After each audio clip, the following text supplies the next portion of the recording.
Assalamualaikum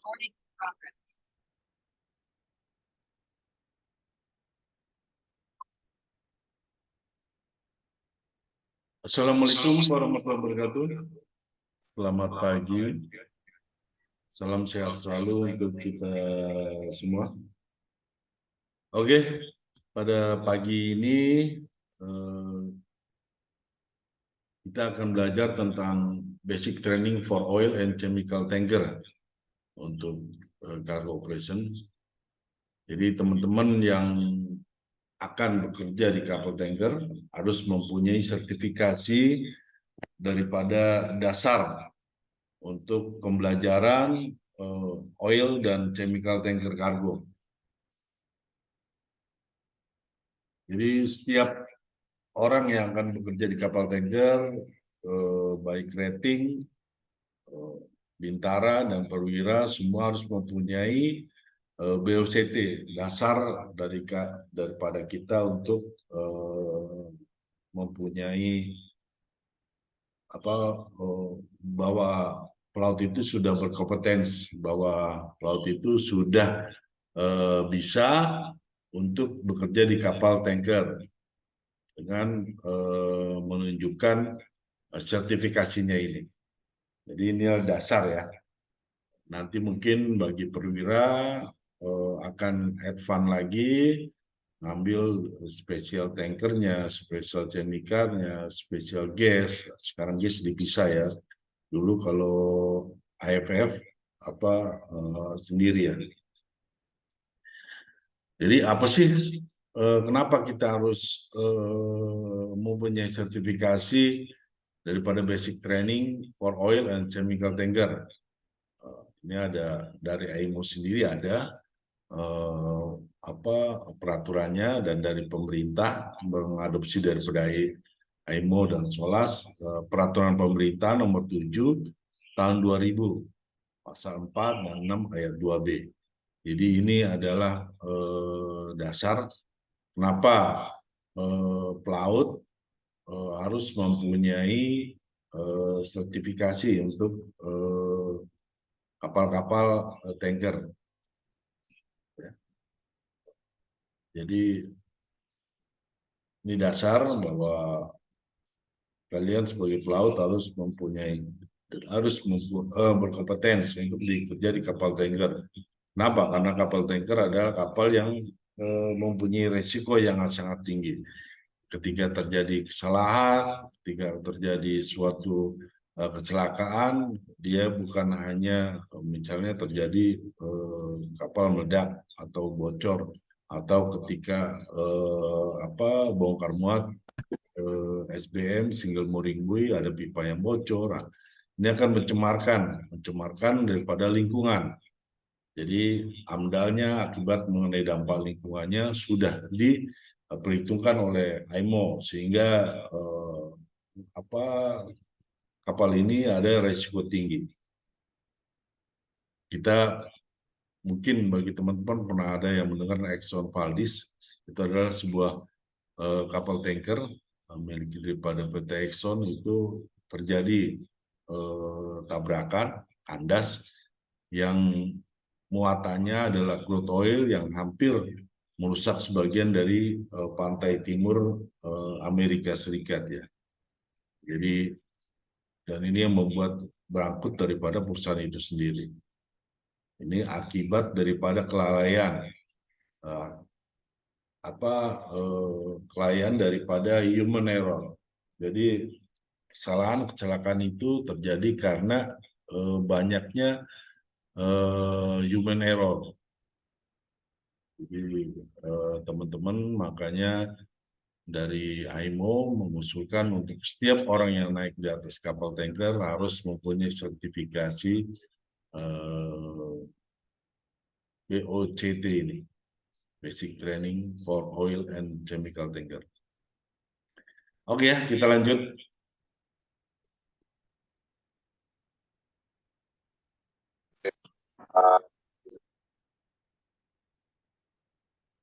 Jadi hari ini kita pelajari adalah pengetahuan secara general kapal tanker dan nanti mengenai inert gas system atau sistem gas lebam. Jadi kapal tanker dan fungsinya, ini sejarah mungkin teman-teman sudah tahu, ini hanya pembukaan aja. Jadi kapal berlayar di lautan bukan hanya kapal kargo atau kapal penumpang saja, tapi juga bahan bakar berupa minyak.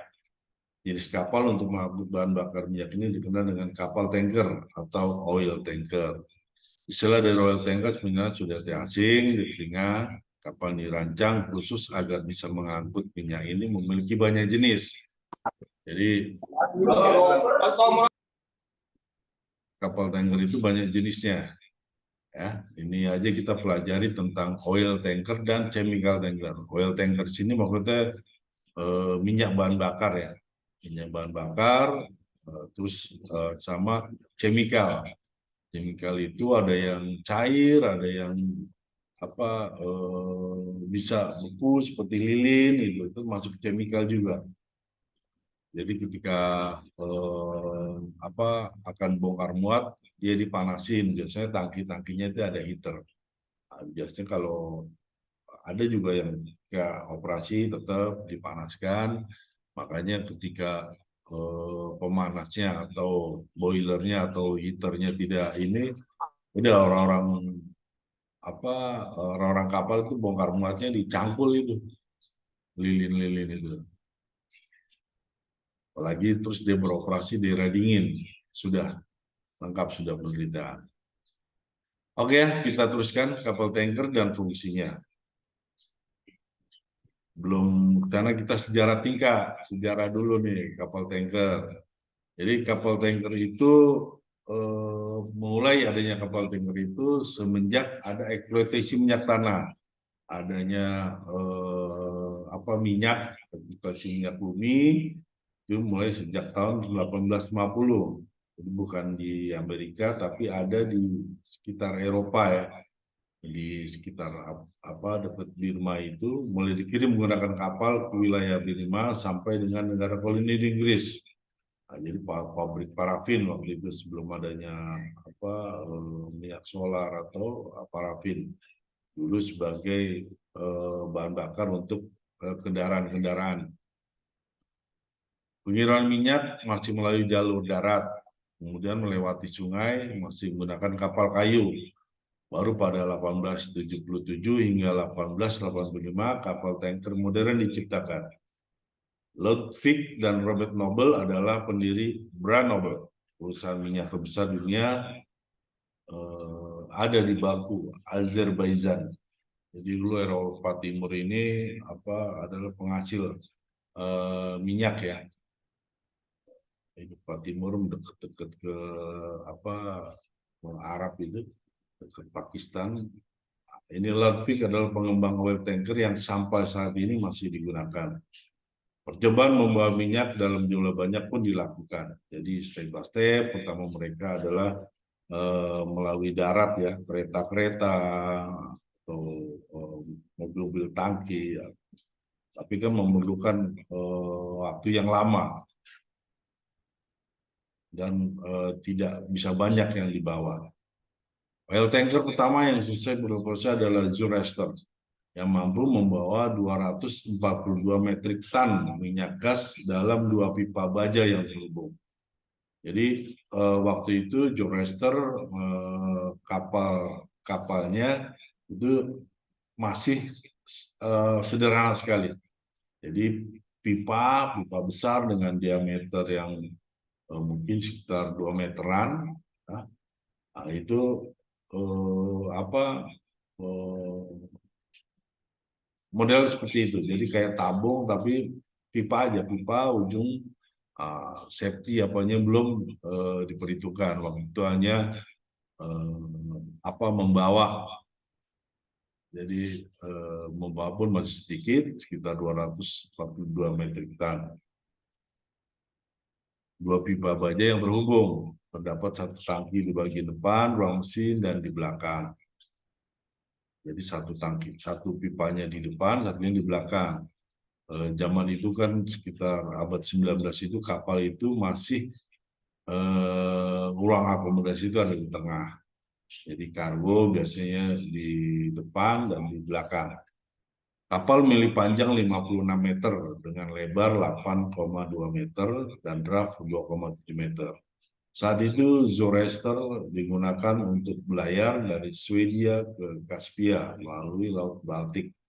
Sejak percobaan oil tanker yang utama ini, perkembangan terus dilakukan. Jadi sejarahnya, ya kan, Zoroaster adalah kapal tanker pertama. Terus dievaluasi, revolusi untuk pembuatan kapal-kapal tanker, terus dikembangkan karena eksploitasi minyak semakin banyak di Amerika. Mulai juga, makanya pada tahun 1979 yang memiliki panjang 458,45, hampir 460 meter ya, ciptakan super tanker pertama ini, dan draftnya 24 meter, 6. Super tanker diciptakan dengan kapasitas 564,763 deadweight tonner, namanya Seaways Giant, namanya udah raksasa ya, Giant Seaways, raksasa di lautan.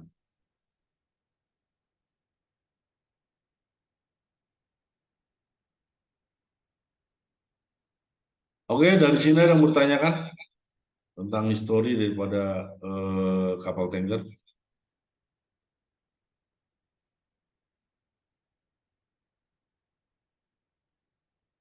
Oke, jika tidak ada yang bertanyakan, kita lanjutkan. Jadi kapal tanker pun ada jenisnya ya, sesuai fungsinya, sesuai dengan muatannya, fungsi muatannya. Kapal tanker itu terbagi dua, yaitu oil tanker dan chemical tanker.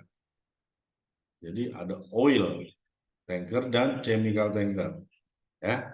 Jadi kapal tanker sesuai jenis muatannya ada dua, oil tanker dan chemical tanker. Oil tanker terbagi dua juga, yaitu produk tanker. Jadi muatannya sudah jadi produk ya, sudah jadi minyak jadi, dan crude oil dan minyak mentah. Jadi oil tanker terbagi dua, produk tanker dan crude oil. Oke ya. Jadi oil tanker terbagi dua, produk dan crude oil, minyak mentah dan minyak jadi. Terus di produk tanker sendiri, di kapal oil product, di minyak yang jadi pun terbagi dua, yaitu clean oil dan dirty oil. Maksudnya clean atau light oil ini adalah minyak-minyak yang ringan atau tidak viscosity-nya rendah, tidak terlalu tinggi, dan flash point-nya rendah. Flash point-nya itu di bawah 100. Kayak premium itu flash point titik nyalanya itu di bawah 60 derajat. Di bawah 60 derajat Celcius. Solar di atas 60, antara 60 sampai 80. Terus kalau kerosin, aftur itu di bawah 60. Ya. Jadi produk tanker sendiri terbagi dua, light oil dan high oil dan dirty oil. Jadi produk tanker itu muatannya apa aja?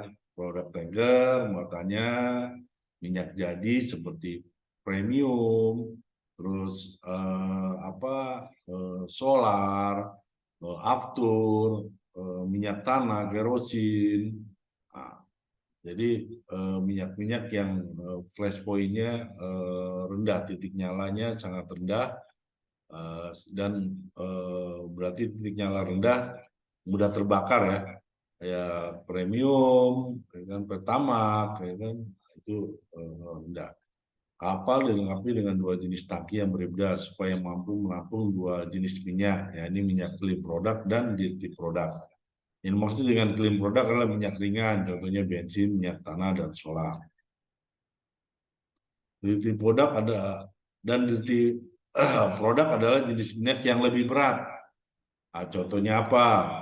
Minyak bakar seperti muat MEFO, marine fuel oil dengan flash point di atas 100 atau viscosity-nya atau CST-nya sekitar 130 cm/stroke CST, 180 CST, 220 CST, terus 380, terus aspal. Aspal ini termasuk daripada dirty oil ya, residu-residunya ya kan. Nah, ini dirty oil. Jadi aspal itu kan sisa-sisa atau hasil daripada penyulingan minyak yang terakhir. Jadilah aspal. Jadi aspal cair ini masuk dalam dirty product. Oleh karena itu tangki harus dilapisi dengan coating sehingga tidak mudah terjadi korosi. Ini aspal ini atau residu dari minyak bahan bakar ini dia punya korosidnya tinggi ya. Dia punya sulfur dan residu yang lainnya tinggi sehingga memudahkan material-material di kapal itu korodit atau korosi atau karatan. Tangki juga wajib dibersihkan sebelum menggunakan. Ada pemisah dalam yang menjadikannya dua tangki berbeda sehingga dirty product dan clean product tidak bercampur. Penggunaan tangki pun tidak boleh salah. Jadi ada satu kapal ini bisa muat dua jenis produk. Satu dirty dan satu refine atau light oil. Nah, ini tapi resikonya tinggi. Biasanya karena pipa loading dan pipa ininya satu ya kan. Kecuali kapal itu pipa loadingnya itu tiap tangki masing-masing hingga tidak one line. Jadi tiap pipa sendiri-sendiri. Tapi ini sangat jarang sekarang ya karena tidak efisien, walaupun untuk kontaminasi dari tangki ke tangki tidak mungkin terjadi karena dia punya pipa delivery dan pipa droppingnya di line-nya itu berbeda. Ini biasanya sekarang ini kan mungkin dari atas berbeda, tapi di bawah satu line. Tapi kalau ada double pipe seperti itu, delivery sendiri, drop line sendiri, itu lebih bagus sehingga tidak terjadi kontaminasi. Tapi ini sekarang jarang ya, biasanya di tip produk oil pun ya udah satu kapal membawa atau dirty product sendiri karena mungkin banyak kejadian tercampur ya kan di main lainnya. Ini yang sehingga yang punya muatan lebih baik satu kapal satu muatan, kecuali mungkin light oil ya, kadang-kadang kerosin. Nah, ada satu tangkinya muat premium atau mereka bilang PKS, premium kerosin solar. Aftur sendiri biasanya kalau aftur itu gampang terkontaminasi, jadi biasanya satu kapal itu satu muatan jenisnya satu muatan aja, satu jenis saja muatan.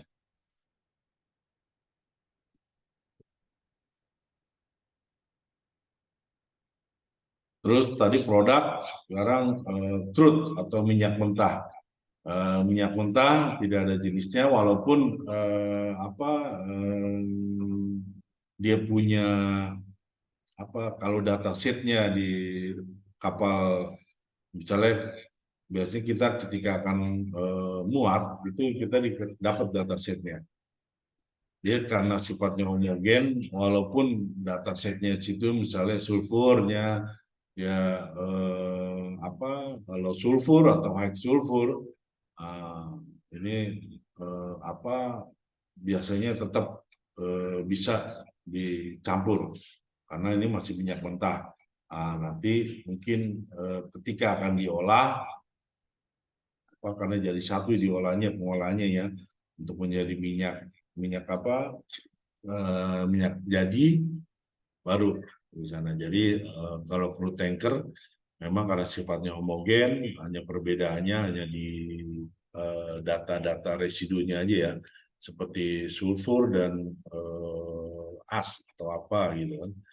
Nah, itu biasanya kita dapat data setnya tuh, kru kapal balik satu atau nakoda ketika kapal akan loading, muatannya apa aja gitu, apa data set daripada muatannya itu ada plus poinnya di sana ya kan, untuk mengetahui ketika kita muatan ini apa kerosin, apa yang harus kita lakukan atau kita rawat ketika muat kerosin, apakah cara perawatan, temperaturnya dijaga atau apa ketika membuat muatan. Jadi data set itu sangat penting ya. Jadi kalau di sana ada orang dek yang sedang mengambil BCOCT, pelajari dataset itu. Oke, dari sini ada yang mau ditanyakan jenis kapal oil tanker. Tadi kita tahu terbagi dua, oil tanker apa produk dan crude ya. Produk sendiri terbagi dua, dirty oil dan clean oil. Oke, kalau ditanyakan kita chemical tanker. Nah, chemical tanker ini berdasarkan jenisnya terbagi menjadi berapa kelas. Jadi chemical itu sesuai dengan kapabilitasnya, dengan datanya. Jadi 3 jenis chemical, ST1, ST2, ST3. Jadi kalau ST1 itu yang muatan tidak berbahaya untuk kapal dan lingkungan.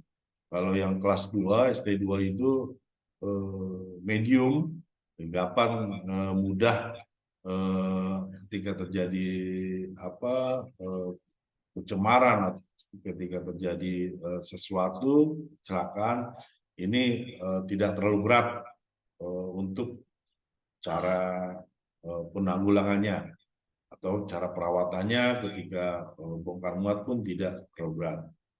ST3 ini yang sangat high risk ya.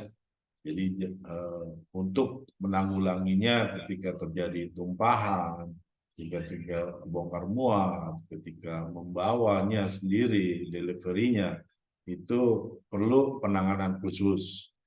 Dan kalau kelas 1 ini seperti muatan-muatan minyak sayur, kelapa minyak sawit, CPO itu kelas 1. Nah, dia tidak berbahaya, jenisnya makanan. Kalau ST2 itu seperti benzen, metanol yang keasamannya tidak terlalu tinggi. Kalau ST3 ini yang sudah sangat tinggi sekali ketika terjadi pencemaran, merusak daripada lingkungan itu sendiri dan membuat koroditnya sangat tinggi. Jadi berdasarkan kelas chemical ini bagi 3 jenisnya, ya, ST1, kelas 1, kelas 2, dan kelas 3. Berdasarkan daripada tingkat bahaya daripada muatan itu sendiri dan penanganan daripada muatan itu sendiri. Nah, biasanya di dataset akan ada itu. Oh, ini muatan ini kelas 1, kelas 2, kelas 3. Nah, mungkin nanti dari pengajar yang lain akan diberikan data-data muatan-muatan chemical berdasarkan kelasnya. Jadi kalian tahu, kalau metanol ini kelas 2, kalau sawit ini kelas 3, kalau H2S4, asam sulfat kelas 3. Kenapa? Mungkin dari dataset itu akan dipelajari muatan, cara penanganannya, nanti cara cleaningnya, cara apanya dari dataset itu, dari dataset muatan. Oke, ada mau ditanyakan? Oke, kalau tidak ada yang bertanyakan, kita jenis berdasarkan ukuran kapal, ya. Berdasarkan ukuran kapal, kapal tanker itu terbagi dari beberapa. Biasanya kalau kapal-kapal chemical tanker itu tidak besar-besar ya, paling maksimal 25 ribuan. Makanya disebut general purpose tanker. Nah, jadi kapal-kapal yang muatannya refine produk, nah itu biasanya maksimal itu 40 ribu atau 50 ribu. Nah, ini apa besaran kapalnya. Yang kedua adalah hand size tanker. Ini masih mengangkut muatan refine, makanya kapal-kapal 60 ribu sampai yang kecil itu muatannya biasanya masih mengangkut produk-produk oil. Nah, kalau chemical itu paling besar 25 ribu metrik ton. Yang ketiga adalah medium range tanker atau disebut MR tanker. Terus LR1 long range, satu adalah tanker yang gunanya mengangkut refine produk atau crude oil, ukurannya mencapai 50 ribu sampai 80 ribu. Long range 2, 80 ribu sampai 150.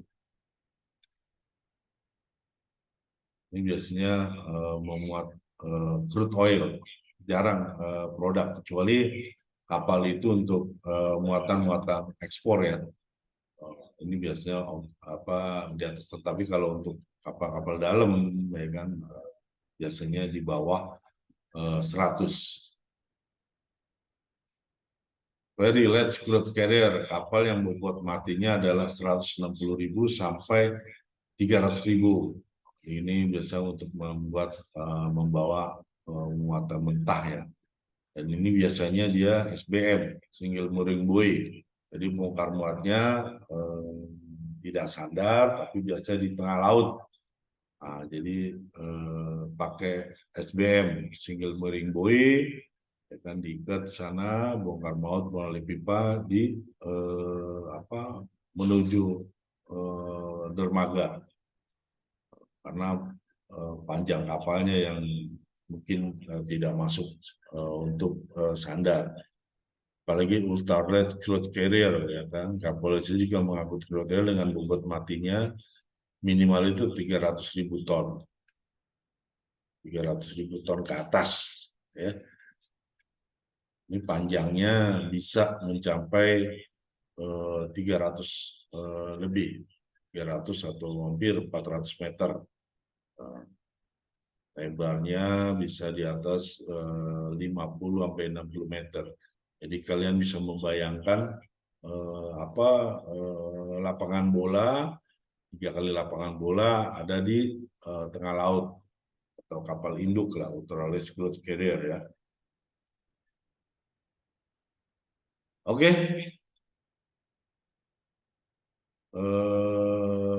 Mungkin ini pelajaran pertama kita, ya kan, pembukaan, masih pembukaan ini. Kita belum menuju kepada pelajaran yang ininya, yang mengenai sistem. Jadi kapal tanker itu dengan sistem keselamatan yang lengkap menyesuaikan standar yang berlaku. Jadi berdasarkan kita tahu mungkin teman-teman yang akan bekerja di kapal tanker itu sibuk dengan survei ya, dengan vetting, dengan mau masuk pelabuhan kita mau charter, pengganti pencharter itu di vetting. Ada namanya terminal vetting ya kan, vetting pencharter, vetting internal, vetting banyak ya, makanya teman-teman pelajari standar prosedur yang ada di atas kapal, karena itu biasanya akan ditanyakan. Atau kalian bisa buka Polred ya kan di Google ya kan. Nah, Polred itu biasa pertanyaan-pertanyaan daripada kapal tanker. Apa aja sih kapal kalau mau masuk pelabuhan, ya kan, atau mau dicatur oleh BP, atau mau dicatur oleh Mobile Oil, ya kan, atau mau dicatur oleh Pertamina, atau mau dicatur sama AKR. Nah, biasanya ada di sana kuesioner-kuesionernya, persiapan-persiapannya apa aja. Tapi kalau kalian sudah terbiasa, ya kan, akan mudah. Yang penting kapal itu alat-alat selamatannya, alat-alat bongkar muatnya terawat. Nah, jadi pengurusan kapal tanker yang smooth, pengurusan kapal yang safety, bagaimana caranya, ya kan? Ada di sana, ya kan? Makanya jangan kapal tanker hanya mengejar uangnya atau sisi lain daripada kapal tanker itu. Kapal tanker itu high risk, apalagi kapal chemical ya. Kalau kalian salah sedikit, ya kan, akan menyebabkan kecelakaan, ya kan, kecelakaan untuk diri sendiri ataupun kawan sekapal ataupun lingkungan. Oke ya, mungkin itu dulu pelajaran pembukaan kita. Kita lanjutkan dengan energi sistem. Ada yang mau ditanyakan?